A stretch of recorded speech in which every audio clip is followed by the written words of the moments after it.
That's the one in the first building that come in on the right. Yeah, like as you come in and so that's better. It's not. Hello everyone, and on behalf of Utopia, welcome to the Pinnacle Awards ceremony. It's a pleasure to be here with our friend of Natural Stone Institute. We have been sponsoring the Pinnacle Award since many years, and it's a long-time collaboration with the Stone Institute. So it's my pleasure to give the stage to the CEO of the NSI, Mr. Jim Hibb. Jim? Thank you very much. Let's also do a round of applause and thank MARMOMAC organization for a long-time sponsorship of this prestigious award. So please join me in thanking MARMOMAC. For those of you that do not know me, my name is Jim Hibb, and I'm the CEO for the Natural Stone Institute. We are absolutely blessed to have member companies from over 50 countries, and MARMOMAC is always, Asfheen, the platform for just great design, great relationships, and just building on the success of our great industry. I'm pleased to welcome the project manager from an award-winning project. And Asfheen, if you could just do a brief introduction of yourself. Thank you, Jim, and thank you, MARMOMAC, for having me over on this prestigious platform. My name is Asfheen Khan. I am a senior structural engineer with Pico Engineering. I've been with the company for over 10 years, overseeing structural engineering projects, connection design engineering, and system approach. So we're here to honor, and this is an annual conversation for us, but the Natural Stone Institute is extremely proud to support 2 outstanding project awards. We do have a program called the Tucker Design Awards, which is an awards program that we organize, which recognizes architects. And then we have our Pinnacle Awards program, which also recognizing outstanding projects. Those projects are, in fact, the award is given to stone companies. And so let's set the stage, okay?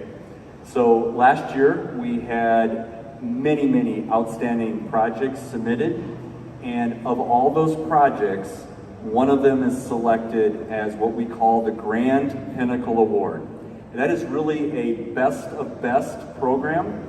And this year we honored an amazing project, which we're going to be talking about, called Utopia in Grand Rapids, Michigan.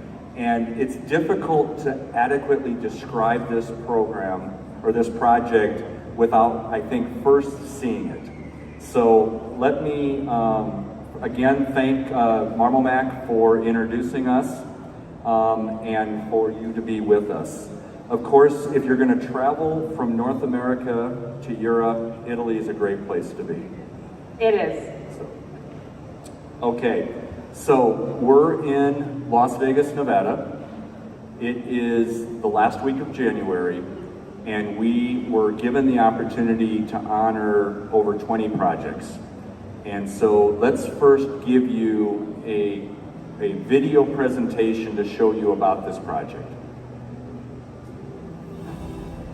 Pico Group is the recipient for Utopia. The Frederick Meyer Gardens and Sculpture Park is home to a new experience. Utopia features the unique and diverse faces of women from around the world in Jaume Plenza's signature style. The floor-to-ceiling walls are made from Blanc Absolute marble. Grounded and permanent, no single piece is identical to the next. Efforts required early engagement at the project's most critical time. Pico's considerations for material extraction and handling, cubic geometry studies, stone engineering, installation, and fabrication proved intrinsic to meeting the delicate project requirements and high standards. The sculpture's design required precision engineering and innovation with every solution. With stone panels up to 4,200 kilograms and thicknesses exceeding 700 millimeters, a robust but simple steel frame system was designed for primary lateral support. Disc-shaped lateral connections proved efficient and time-saving. The essence of this sculpture will endure as a testament to women and humanity and art and architecture for generations to enjoy. Judges commented, a very exciting and challenging project with a tremendous amount of artistic appeal. The texture and fabric of the material reminds one of fossils, for which the color matching seems quite good. Challenging details with the cubic pieces and lifting mechanisms. These were not 2-centimeter slabs, it was all cubic material. The sheer scope and sculptural quality as an interior wall are really something we don't see much. The subtlety in the shaping and how it goes across the stones is absolutely stunning. Impressed by the technology used to install and support the stones. The stones are front heavy in many cases and would want to topple forward. When you stand back and look at it, it's pretty amazing. Congratulations to Pico Group. The Natural Stone Institute would also like to congratulate member company Precision Stone Incorporated for their involvement.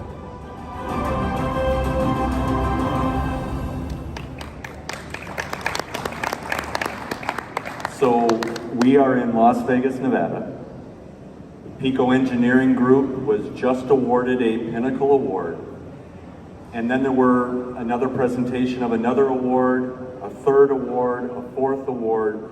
Meanwhile, everyone is sitting in the audience and they are wondering who is going to be this year's recipient of the Grande Pinnacle Award. And so after all of the presentations were made, we dimmed the lights again in the auditorium and we showed them this next video. In debating the Grande Pinnacle Award-winning project, the jury commented that this year's winner was probably the most unique and unusual thing that they had seen submitted. The anchoring challenges of this project's installation process were impressive. Even the unusual, innovative choice of stone in this application is remarkable. This year, the jury chose Utopia as the 2022 recipient of the Grande Pinnacle Award. Utopia is an artistic endeavor. It's an interior cladding in a grand lobby. It's non-traditional. The installation photos of the Utopia project show the complexity of the different depths of the panel pieces and how the stone fabricator, installer, and engineer handled it with elegance and precision. It's kind of mind-boggling. The artist that dreamt this up was a genius, especially for where he placed the joints to make this design go together. It's a puzzle, but in the artist's mind, he knew exactly what he was doing. Then the stone team made the designer look great. As the Ultimate Stone Award, it was the stone fabrication, installation, and engineering that pulled that project together to earn the Grande Pinnacle honor. Congratulations to Pico Group and Plenza Studio Barcelona.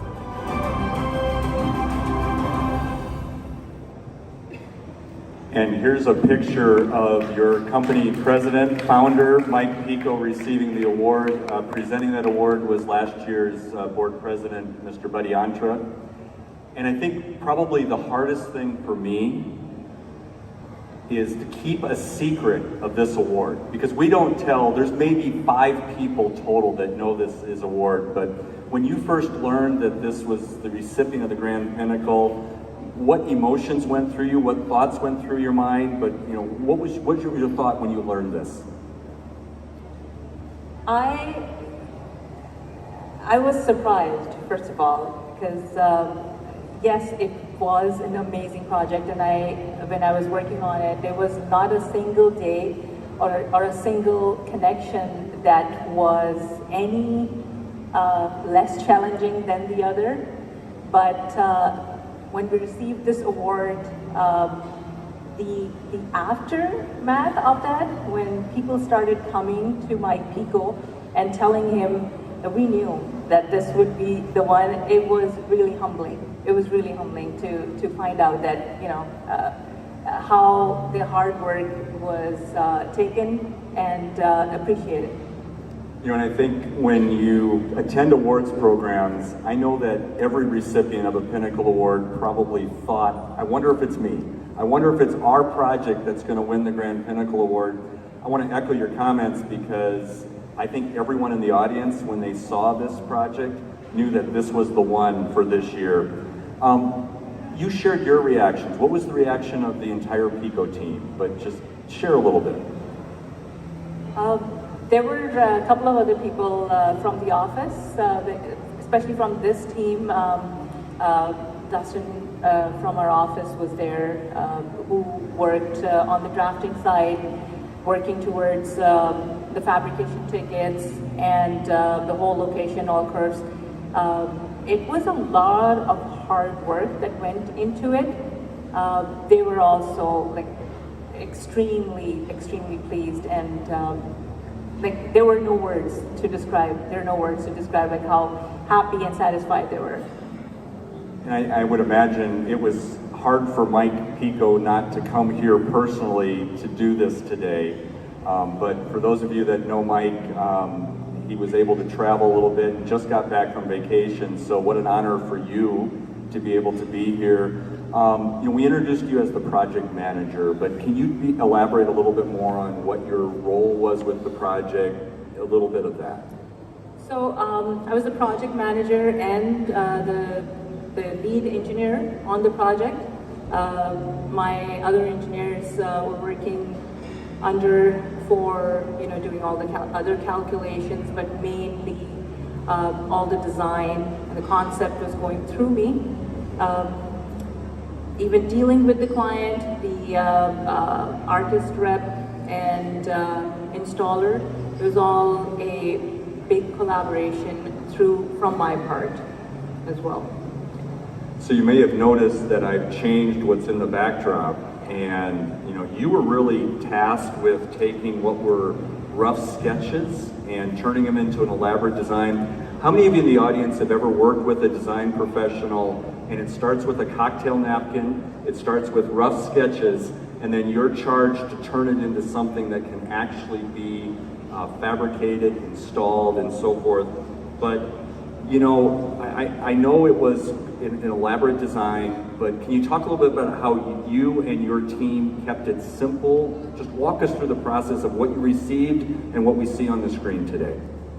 So, what just Jim said, it was kind of a napkin, kind of like a design. It came with hand sketches, just colored hand sketches, showing some of the sections, cross sections of the wall that, oh, it's gonna have a nose here, it's gonna have 2 feet of overhang from 2 inches to 2 inches to 2 feet. Then the collaboration started with the architect to find out, to give us all the structural, architectural, and structural drawings so that we can assess what is there that we can support these pieces from.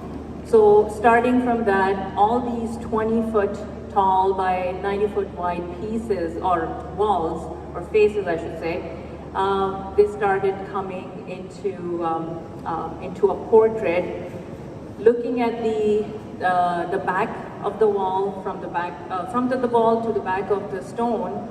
There were areas where the cavity was only 2 inches, and there were areas where the cavity was up to 2 feet. So the challenge was to keep the connection simple so that on site, when the installer is putting them together, they're not confused, like where should we put what connection? Because as you know that on site, when installation is going on, whatever piece comes in your hand, you just put that in.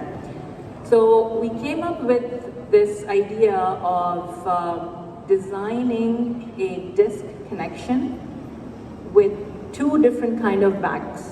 One back would connect to the concrete and the other back would connect to steel. So the 2-inch gap would be connected to concrete with a different screw. And then when you come to the 2-foot cavity, we designed frames, steel frames with unistruts. And the disc and the rod connection was a flexible, up to 2-foot long threaded rod connection that on site, if they needed to put 18 inches, they would just cut the rod and then install that. So the main idea was to keep it as simple as possible and have 1 or 2 different kind of connections that will go in 70 to 80% of these pieces. And I think it's important to note that the architect of record is not just any architect. This is an architectural firm that's received countless awards from around the world, and in fact, they're the recipients of the Natural Stone Institute's Bybee Prize, which is our most outstanding award for design professional. But I want to talk a little bit about the artists that you worked with, and can you share a little bit about the working relationship with the artist, how you took it from a cocktail napkin to an elaborate design but kept it simple. Tell us a little bit about the architect or the artist that you were working with. Jean Planza, so I was working with his representative. They were the most helpful and collaborative team that I have worked with. Every time I needed some information, I needed a 3D model, because everything was done in a Rhino model, because the way all these pieces work, because due to the art installation, you can see in the background how tight the joints were. So even a millimeter of offset would show on this art piece. So, like I said, anything we needed from them, they provided as soon as they could. If we needed any changes in the stone, obviously not to the face, but in the back to reduce the weight. There were back and forth emails, and they were available because they were in Spain, the time difference, but we made it all work. So everything worked out perfectly fine. In that picture that you see up at the top, where the installation is going on, that piece was around 7,000 pound stone piece. To install that piece, we needed a crane that could lift that much weight. But because it's an indoor installation, we had a limitation of around 6,000 pounds. So we had to take out about 1,500 pounds from this stone. So we came up with the solution of hollowing out and taking out some cylinders of stone from either side of the stone, keeping the integrity of the stone. And we were able to make it lighter and still install it with the stone or with the piece below. So I have to ask, every day in this project was perfect, right? There were no challenges. What was the biggest challenge for you as the project manager? The biggest challenge, I would say, was after doing 70% of the engineering, 80% of the engineering, we find out that the walls of the concrete walls were heavily reinforced, because they were supposed to hang these massive pieces, in some cases, from the concrete wall. So at that point, we had to stop the drafting and the engineering, all the connections, and we asked our client to do a scan of the entire concrete wall to see where those rebars are. Point cloud was done, they sent it to us, everything was put in our model. We identified exactly where those rebars were, and then we provided slots in our frames so that we can accommodate and not hit the rebar. So I want to talk a little bit about the stone. How was the stone selected? Talk us through that process. This being an art installation, this was the artist's vision to have the whitest marble, and it was actually selected by the artist. They picked the Vietnamese marble, shipped it to Spain in all these big blocks that they needed, like especially for, like, you can see that where the nose and the ears are. Some of those blocks, after carving, were minimum 2 feet in thickness. So they were all shipped to Spain. Everything was carved according to the Rhino model, and then each and every stone piece had a specific weight and a specific center of gravity, which we had to find out and calculate. Based on that, we got a design done for lifting these. After lifting these pieces, we needed something that we could be lifting from the top, because we could not use forklifts for these kind of pieces. Any chip in the piece, and then that whole piece need to be redone, and which is not possible. You've talked a little bit, and I've heard Mike talk as well, about the necessity of testing the stone and all of that. Walk us through, you know, what went into this project from a stone testing standpoint and how that process was done. So once we realized that the pieces cannot be installed by just lifting with the forklift, we asked for samples to be sent to NSI lab and get them tested. I contacted NSI, and the way everything was handled with NSI was amazing. Like, we were put on priority. As soon as they received the pieces, they were actually able to drill the holes and install the epoxy and the thread rods that we needed to test the specimen. Within a week, I called the Hilti stores, and their rep sent me the thread rods. I shipped them over. We provided all these stone pieces, which were massive pieces, which were shipped from Spain to Overland. You must have seen those. I saw them and I said, what on earth are we getting into? But it's nice to hear the positive comments about using our testing lab. So we've talked about the stone, where it came from. We've talked about the artist and the artist's vision. We've also talked about the testing and all that. Obviously, in large projects like this, there must have been a full-size mock-up done. Where was that done? How were you involved? Talk us through that process. So for something like this, it's always great to do a full-size mock-up. Dry lace is a good thing for, you know, when you're talking about 3 cm, 4 cm stone. When all these pieces came together, we recommended, and the architect also recommended, to do a full-size mock-up of a portion of the wall which had part of the nose, part of the eye, and part of the ear, so that they can see what it entails to install something like this. We were asked by the architect to provide a list of installers that we would recommend. So the first people who came to mind were Precision Stone. We recommended them, and they were all able to make it to Spain to see how everything's going to come together.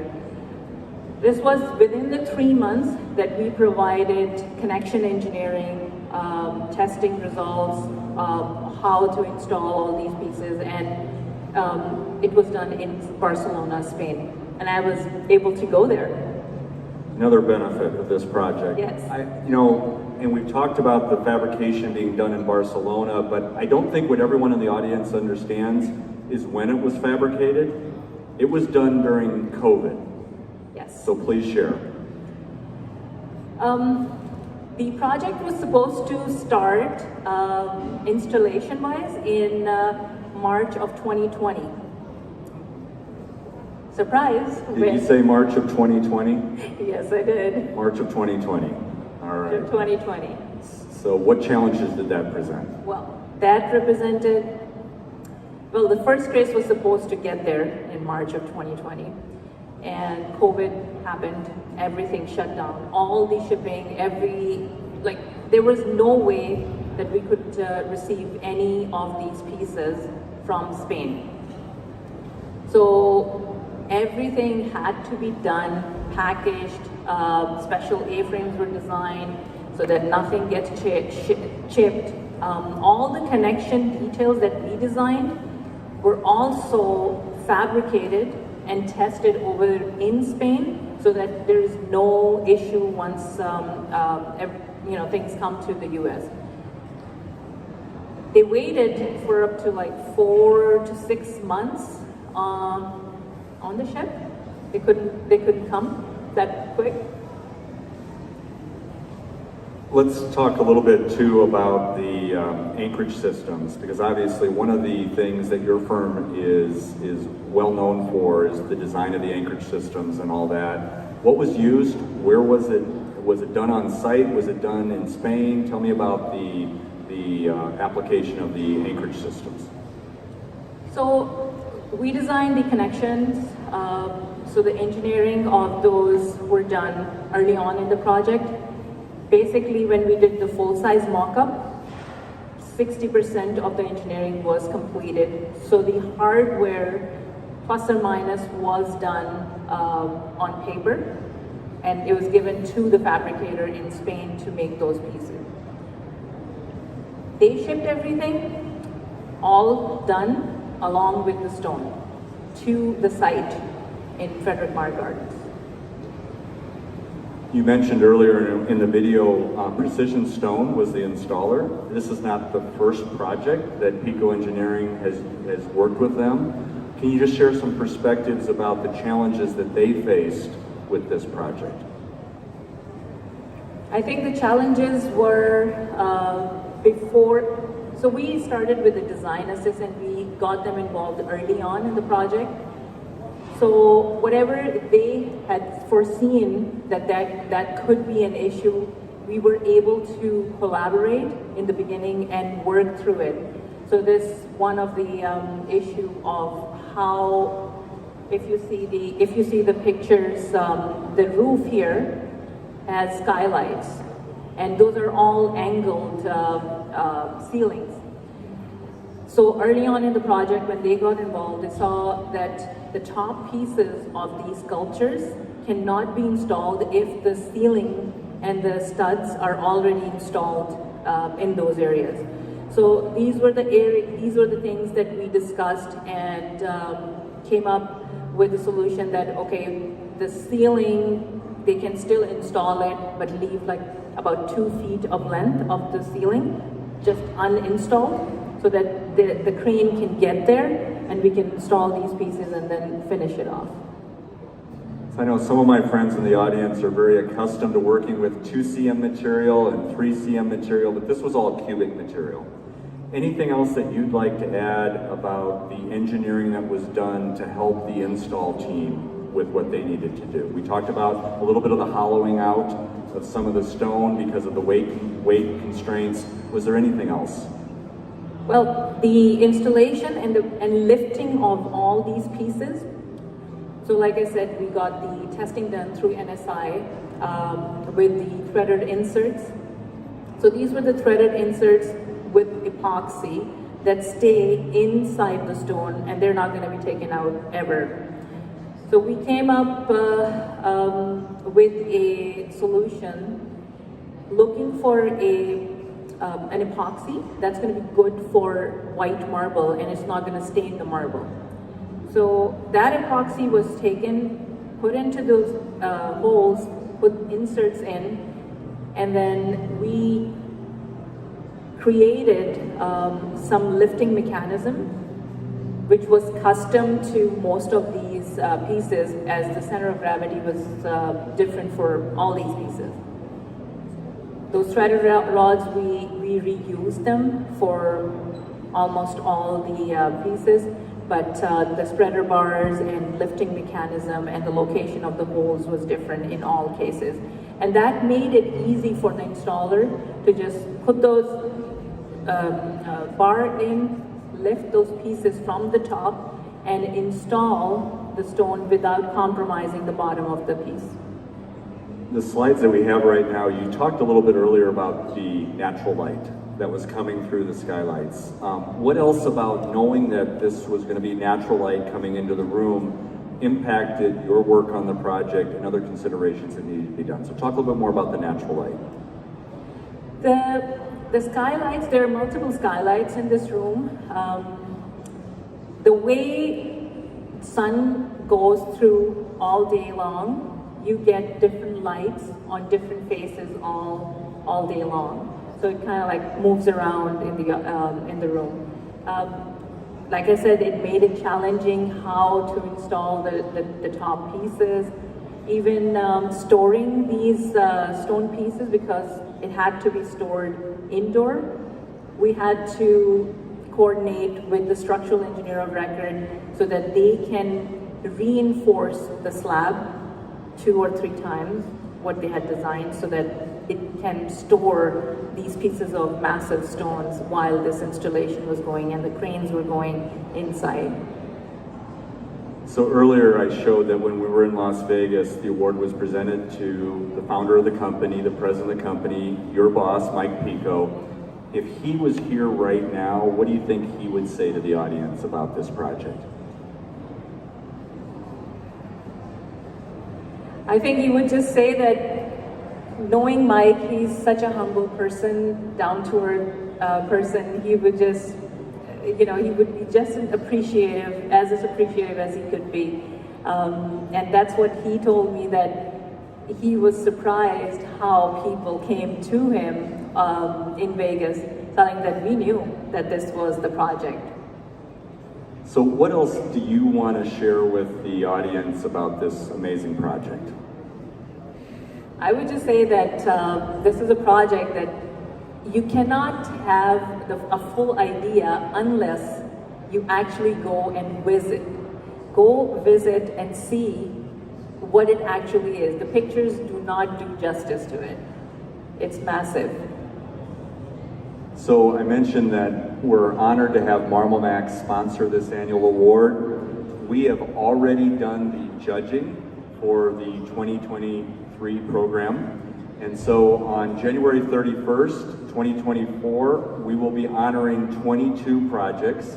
And I think everyone, all 22 winners are probably asking themselves, am I the one that's going to be recognized with the 2023 Grande Pinnacle Award?